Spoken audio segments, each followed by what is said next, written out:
Hello everyone, welcome back to that's it. Manarcad പള്ളിയിലെ 8 നോമ്പ് പെരുന്നാൾ തുടങ്ങിയാൽ പിന്നെ കോട്ടയംകാർ പരസ്പരം ചോദിക്കുന്ന ചില ചോദ്യങ്ങളുണ്ട്. പള്ളിക്ക് പോയോ, ലൈറ്റ് കാണാൻ പോയോ, പള്ളിക്ക് നിന്നതാ മേടിച്ചത്, അങ്ങനെ കുറേ ചോദ്യങ്ങൾ. അപ്പോൾ ഇന്ന് ഞങ്ങൾ പള്ളിക്ക് വരെ പോകാമെന്ന് വിചാരിച്ചു.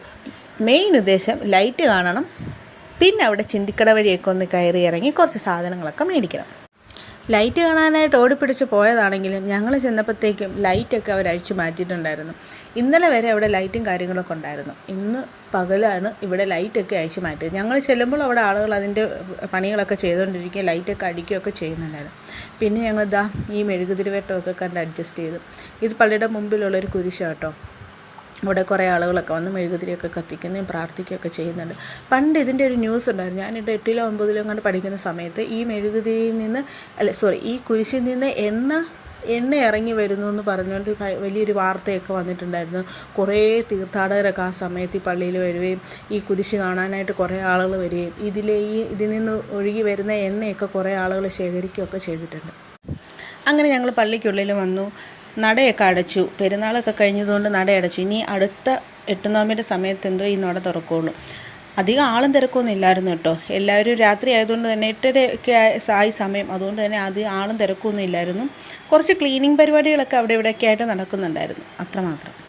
പള്ളിക്ക് വന്നാൽ ഇവിടെ പോകാതെ പോകാൻ പറ്റത്തില്ലല്ലോ. എവിടെയാണെന്നല്ലേ? ചിന്തിക്കടയിൽ. മെയിൻ ഉദ്ദേശം ചിന്തിക്കട വഴി വരിക, കുറച്ച് സാധനങ്ങളൊക്കെ മേടിക്കുക, കുറച്ച് കമ്മലും പൊട്ടും വളയൊക്കെ മേടിക്കുക. മമ്മിക്കാണെങ്കിലോ അടുക്കളയിട്ട് വേണ്ട കത്തി, ചട്ടി, പിന്നെന്താ അങ്ങനത്തെ കുറേ സംഭവങ്ങളൊക്കെ മേടിക്കുക. പപ്പാടെ പോക്കറ്റ് കാര്യമാക്കുക. ഇത് പണ്ട് മുതലേ ഞങ്ങളുടെ ഒരു ആചാരമായതുകൊണ്ട് തന്നെ മണർകാട് പള്ളിയിൽ പെരുന്നാൾ വന്നു കഴിഞ്ഞാൽ ഒരു വർഷം പോലും മുടക്കാറില്ല. പള്ളിക്ക് വരിക, ലൈറ്റൊക്കെ കാണുക, നേരെ താഴോട്ട് ചിന്തിക്കട വഴിയൊക്കെ നടക്കുക. കുറേ സ്നാക്സൊക്കെ ഉണ്ട്, അതായത് ബജികളൊക്കെ ഉണ്ട്. അതൊക്കെ വാങ്ങിച്ച് കഴിക്കുക, ഐസ്ക്രീം കഴിക്കുക, വേണ്ട പാത്രങ്ങൾ, ഗ്ലാസ്, കപ്പ്. അവിടെ കുറച്ച് ക്യൂട്ടായിട്ടുള്ള കപ്പുകളൊക്കെ കിട്ടും കേട്ടോ. അതൊക്കെ മേടിക്കുക. പിന്നെന്താണ്, കുറച്ച് കുഞ്ഞിലേ ആയിരുന്നപ്പോൾ ഞങ്ങളങ്ങനെ ടോയ്സ് ഒന്നും മേടിക്കത്തില്ലായിരുന്നു. പിന്നെ ഇങ്ങനെ വളകൾ, നെയിൽ പോളിഷ്, ഇങ്ങനെയുള്ള സംഭവങ്ങളൊക്കെ ചിന്തിക്കട വഴി പോയി മേടിക്കുമ്പോൾ ഒരു പ്രത്യേക സന്തോഷമല്ലേ. ഇങ്ങനത്തെ കാര്യങ്ങളൊക്കെ മേടിക്കുക, ഇതാണ് മെയിൻ ഞങ്ങളുടെ ഉദ്ദേശം.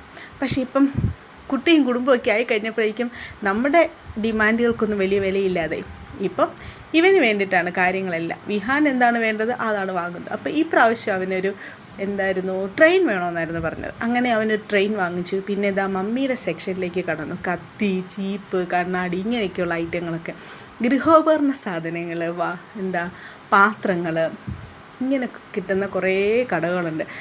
അപ്പോൾ അവിടെ പോയി കുറേ സാധനങ്ങളൊക്കെ മേടിക്കുക എന്നതാണ് മെയിൻ ഉദ്ദേശം. അങ്ങനെ ഞങ്ങൾ അവിടെയൊക്കെ കുറേ നേരം ചുറ്റിത്തിരിഞ്ഞൊക്കെ നടന്നു.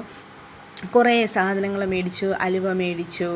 പിന്നെ നമ്മുടെ പെരുന്നാളിൻ്റെ ഒരു പ്രധാന സാധനം ഉണ്ടല്ലോ, ഉഴുന്താട മേടിച്ചു. അങ്ങനെ കുറേ കൈ നിറയെ സാധനങ്ങളൊക്കെ മേടിച്ചു. ഷോപ്പിങ്ങൊക്കെ കഴിഞ്ഞ് ഞങ്ങൾ നേരെ വീട്ടിലേക്ക് പോന്നു. ലൈറ്റ് കാണാൻ പറ്റില്ലെന്നുള്ള വിഷമം ഉണ്ടായിരുന്നു കേട്ടോ. ഇനിയിപ്പോൾ സാരമില്ല, അടുത്ത വർഷം കാണാം. അപ്പോൾ അത്രേ ഉള്ളൂ. That's it. ബൈ.